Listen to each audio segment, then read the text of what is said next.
कुर्सी की पेटियां बांधकर बैठिएगा, क्योंकि दुनिया में इस वक्त सब कुछ हिलने वाला है।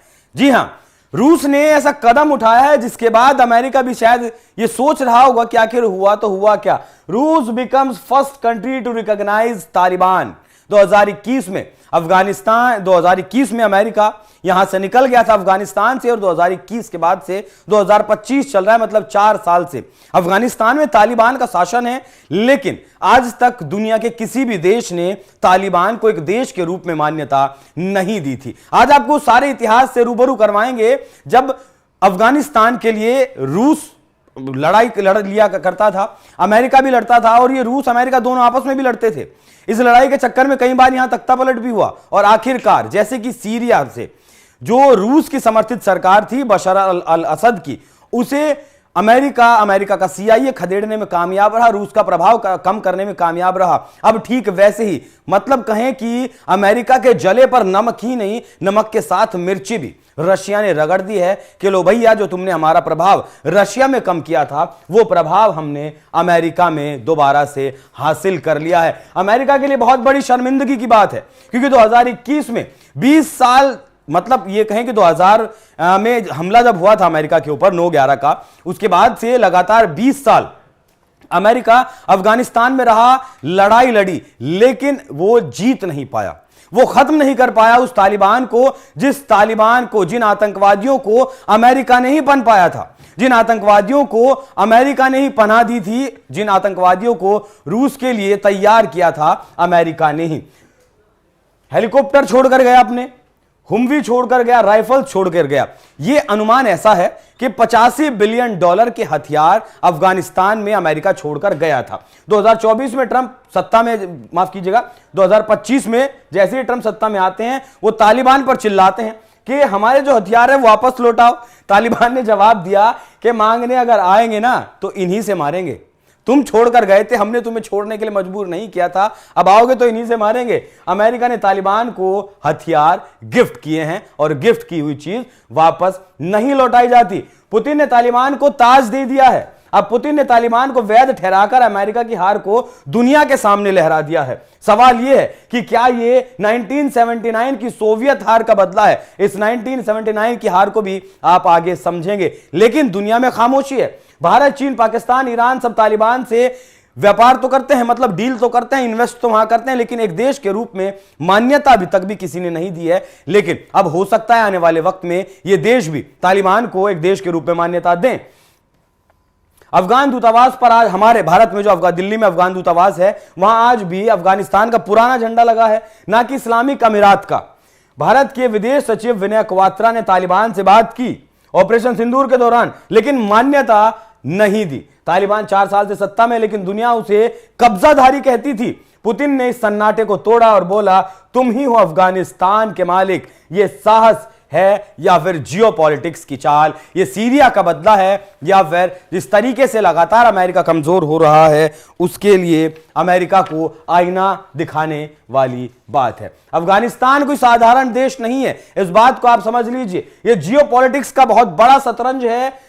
उत्तर में रूस, दक्षिण में इसके ईरान है, पूर्व में पाकिस्तान है, और पश्चिम में तुर्कमेनिस्तान लगता है। जब USSR हुआ करता था तब उसका सीधा बॉर्डर, हालांकि 91 में टूटकर 15 देश बन गए, लेकिन USSR जब हुआ करता था तब रूस की जो सीमा थी वो अफगानिस्तान से लगा करती थी। ये इसकी रणनीतिक ताकत है। कोल्ड वॉर से लेकर आज तक रूस और अमेरिका ने यहां अपनी चालें चली हैं। इतिहास की गलियों से चलते हैं और देखते हैं कि आखिर कैसे यह खेल शुरू हुआ था, कैसे गेटवे अफगानिस्तान को कहा जाता है। शुरू करिए मौर्य युग से, जब 300 ईसा पूर्व में चंद्रगुप्त मौर्य ने सिकंदर को हराकर अफगानिस्तान को भारत का हिस्सा बनाया था। हिंदुस्तान का झंडा वहां लहराया था, जबकि वहां भगवान बुद्ध की मूर्तियां आज भी अफगानिस्तान में मिलती हैं। भारत की संस्कृति की रीच की वो गवाही देती हैं। 1919 में ब्रिटिशर्स ने डूरंड लाइन खींचकर अफगानिस्तान को अलग कर दिया था। हालांकि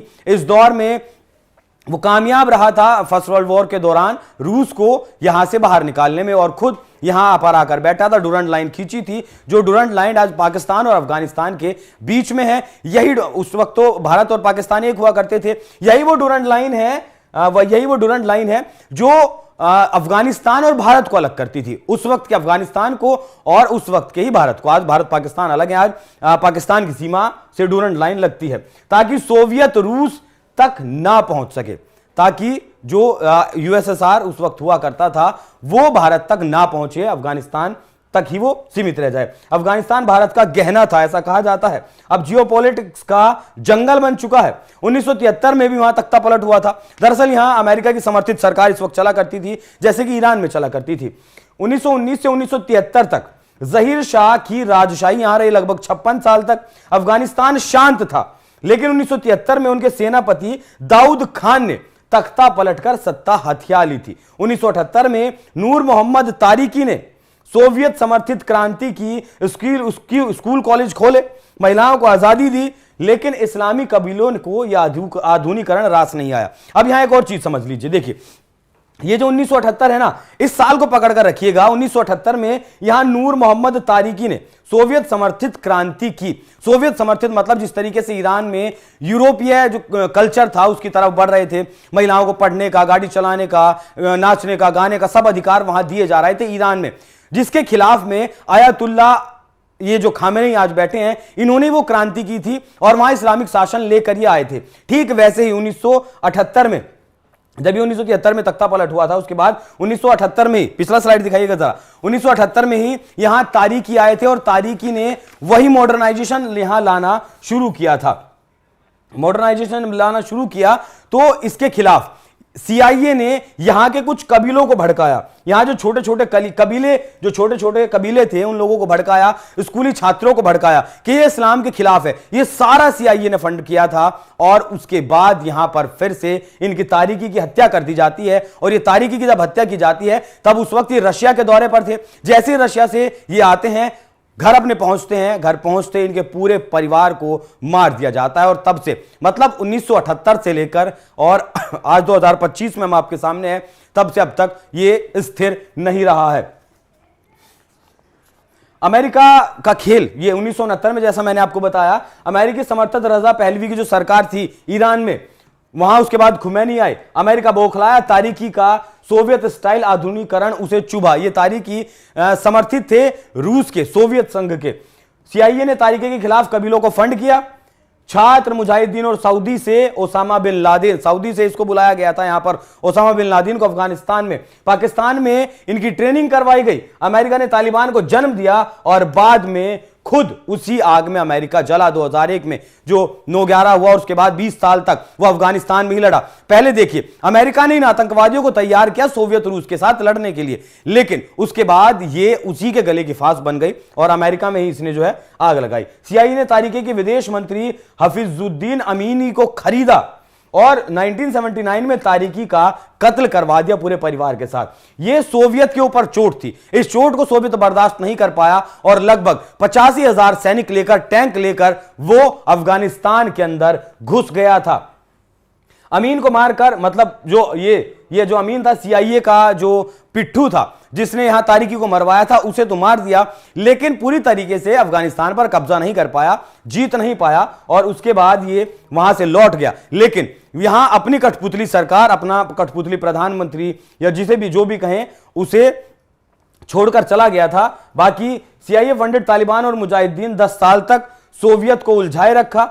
1989 में सोवियत हारा और 1991 में यूएसएसआर 15 देशों में टूट गया। इस हार का दर्द पुतिन के दिल में अब तक था और इसी दर्द का बदला अब अमेरिका से पुतिन ले रहे हैं। 2001 में ओसामा ने 9/11 का हमला किया। यह ओसामा किसने पाला था? अमेरिका नहीं पाला था, अमेरिका का यह चमचा था। अमेरिका ने तालिबान को खत्म करने के लिए अफगानिस्तान पर चढ़ाई की थी, लेकिन 20 साल में ना तालिबान खत्म हुआ ना अलकायदा खत्म हुआ। 2021 में अमेरिका को भागना पड़ा। 20 साल की शर्मिंदगी की यह बात यहां अमेरिका के लिए, और तालिबान ने वहां सत्ता वापस से हथिया ली। अमेरिका ने तालिबान को पाला और तालिबान ने अमेरिका को लताड़ा, या फिर कहें कि तालिबान ने अमेरिका के भीतर आग लगाई। और जिस स्थिति में आज अमेरिका है उसके पीछे कहीं ना कहीं यही तालिबान है, जिस तालिबान को अमेरिका ने, अमेरिका की सीआईए ने फंड किया और सोवियत रूस के खिलाफ खड़ा किया था। लेकिन आज वही अमेरिका इस तालिबानियों से तंग है। अब बात करें पुतिन के बदले की, तो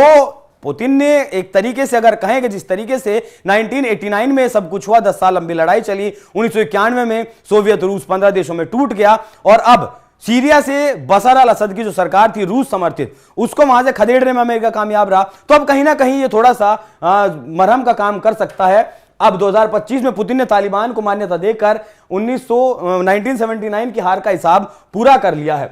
तालिबान जिसने सोवियत संघ को भगाया था, अमेरिका को मात दिया, आज पुतिन का यार है। ये जियोपॉलिटिक्स का वो तमाशा है जहां कोई दोस्त दुश्मन नहीं होता। मतलब यही तालिबानी कबीलों के लोग, तालिबान के लोग कभी रूस के खिलाफ थे जब इन्होंने तारिकी को मारा था। उसके बाद ये फिर जब अमेरिका तालिबान में अफगानिस्तान में घुसा, यही लोग अमेरिका के खिलाफ हो गए, और आज फिर से ये लोग रूस के साथ हो गए।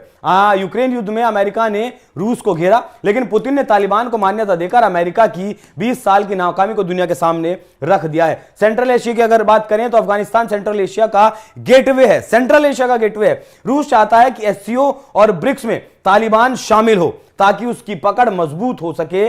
पुतिन तालिबान को एससीओ में लाकर भारत चीन को भी चौंकाने वाले हैं। चीन और पाकिस्तान तालिबान से व्यापार करते हैं लेकिन मान्यता देने की हिम्मत नहीं रखते, लेकिन पुतिन ने लीड ले ली है। अब भारत तालिबान से बात करता है, ऑपरेशन सिंदूर के दौरान भी बात की थी, लेकिन मान्यता नहीं देता। 2025 में, माफ कीजिएगा 24 लिखा है, 2025 में ऑपरेशन सिंदूर में भारत ने 3000 करोड़ की मदद अफगानिस्तान भेजी, लेकिन आज भी झंडा पुराना ही लगा हुआ है। बाकी ये सब चीजें, भारत तालिबान से डील तो करता है, वहां अस्पताल खोलता है, स्कूल खोलता है, वहां पुल बनाता है, और भाई बाकी काम वहां वो कर रहा है, लेकिन मान्यता नहीं देता। लेकिन अब जिस तरीके से तालिबान को मान्यता मिली है, उससे दुनिया का जो नक्शा है वो हिलने वाला है। वैश्विक मंचों पर एससीओ, ब्रिक्स या फिर यूएन में अब ये अपनी आवाज उठा सकता है अगर और भी देश इसे मान्यता देते हैं, और उसे जगह मिल सकती है।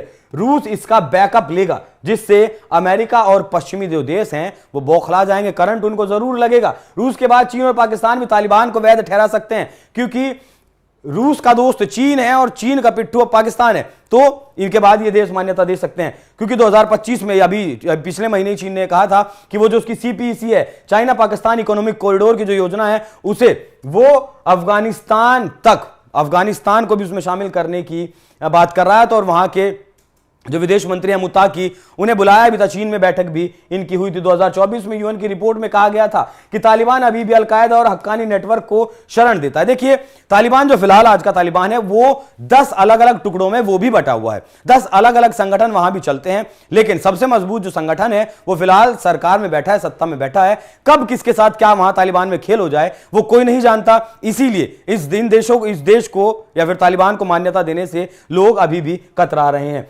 खनिज का खजाना है अफगानिस्तान में लिथियम, तांबा और रेयर अर्थ मेटल्स के भंडार हैं जो लगभग $1 ट्रिलियन के हो सकते हैं। रूस और चीन की इन दोनों देशों की इस पर नजर है, और रूस ने अफगानिस्तान से खनन की डील विवाद भी शुरू कर दी है। मतलब लालच दिया है कि भैया हम तुम्हें मान्यता देंगे, और भी देशों से मान्यता दिलवाएंगे, लेकिन उसके बदले में जो तुम्हारे यहां रेयर अर्थ मेटल्स हैं वो तो तुम्हें हमारे साथ डील करना होगा। जिस तरीके से व्हाइट हाउस में बिठाकर डोनाल्ड ट्रंप ने यूक्रेन के साथ डील किया, उसके 50% जो रेयर अर्थ मिनरल्स और मेटल्स हैं उन पर पूरी तरीके से कब्जा कर बैठ गया है। यह बात एक बार फिर दिखाती है कि कोई परमानेंट यार या फिर कोई परमानेंट दुश्मन नहीं होता है। जिसने 1989 में सोवियत को भगाया, 2001 में अमेरिका को मात दी, आज पुतिन का दोस्त है, अमेरिका ने तालिबान को पाला, और वही तालिबान आज उसका काल बन गया। भारत की रणनीति क्या है यह बहुत ज्यादा यहां जरूरी समझना हो जाता है कि अब भारत बहुत ज्यादा सावधानी बरत कर चलता है। रूस यूक्रेन के मामले में भी वो दोनों देशों की तरफ था और किसी देश की तरफ नहीं था। इजराइल ईरान के साथ भी वो दोनों देशों के साथ था और दोनों ही देशों के साथ नहीं था। अब ऐसे में क्या होगा, क्योंकि अगर यहां अमेरिका से इस भारत मान्यता देता है और अमेरिका उससे नाराज हो जाता है तो कहीं ना कहीं हमारा जो $120 बिलियन का ट्रेड है, बाकी अभी जो डील होने वाली है, मिनी डील अभी हुई है $500 बिलियन की, 2030 तक हम व्यापार करेंगे, और पूरी डील सितंबर अक्टूबर तक हो सकती है, उस पर भी फर्क पड़ सकता है। तो भारत को यहां बहुत आराम से चलने की जरूरत है, बहुत सावधानी बरतने की जरूरत है। भारत ने अफगानिस्तान में 3000 करोड़ की मदद भेजी हो, मैंने आपको बताया। भारत को रूस और चीन अमेरिका के बीच में बैलेंस बनाना होगा। भारत को तालिबान से डील करनी होगी, लेकिन आतंक को कुचलना होगा। अमेरिका ने तालिबान को पालकर अपनी कब्र खोद ली है। 2025 में ट्रंप की धमकी तालिबान ने ठुकरा दी। इसे ही कहते हैं असली जियोपॉलिटिक्स। पुतिन का राज भारत जाग गया है। पुतिन ने तालिबान को मान्यता देकर दुनिया को बता दिया कि शतरंज का असली जो बादशाह है वो पुतिन ही है। अफगानिस्तान जो कभी भारत का सांस्कृतिक गहना था, आज रूस, चीन, अमेरिका का बैटल ग्राउंड है। लेकिन इस खेल में धर्म के नाम पर लड़ने वाले सिर्फ मोहरे हैं, असली खिलाड़ी पुतिन है और पुतिन जैसे चालबाज हैं। भारत को अब जागना होगा, अपनी चाल चलनी होगी ताकि सेंट्रल एशिया में उसकी ताकत बरकरार रहे। जागो हिंदुस्तान जागो और इस शतरंज में अपनी भी बाजी तुम मारो, कहीं इस मामले में तुम पीछे ना रह जाओ। क्योंकि हमारे जो पड़ोसी हैं, सीमा तो हमारे साथ साझा नहीं करता है अफगानिस्तान, लेकिन हमारे जो पड़ोसी हैं चीन और पाकिस्तान, उनका आप लोगों को पता ही है किस तरीके से खाने को हिंदुस्तान को और वक्त बैठे हैं। बांग्लादेश भी आजकल उन्हीं के साथ सुर में सुर मिलाकर चल रहा है। नेपाल में भी केपी ओली की सरकार है, कम्युनिस्टों की सरकार है, वो भी चीन की गोद में जाकर बैठ जाने को तैयार है। तो ऐसे में भारत के लिए यह विषय बड़ा गंभीर हो जाता है। अब देखना दिलचस्प रहेगा कि भारत की जो विदेश नीति है वो अब इस मामले को किस तरीके से टैकल करती है। क्या तालिबान को वो एक देश के रूप में मान्यता देती है, या फिर जिस तरीके से ट्रेड चल रहा है, डील चल रही है, बिना मान्यता दिए वैसे ही चलते हैं। बाकी आप लोगों को क्या लगता है कि हिंदुस्तान को इस विषय पर क्या करना चाहिए? अपनी राय हमें कमेंट कर जरूर बताइएगा। नमस्कार।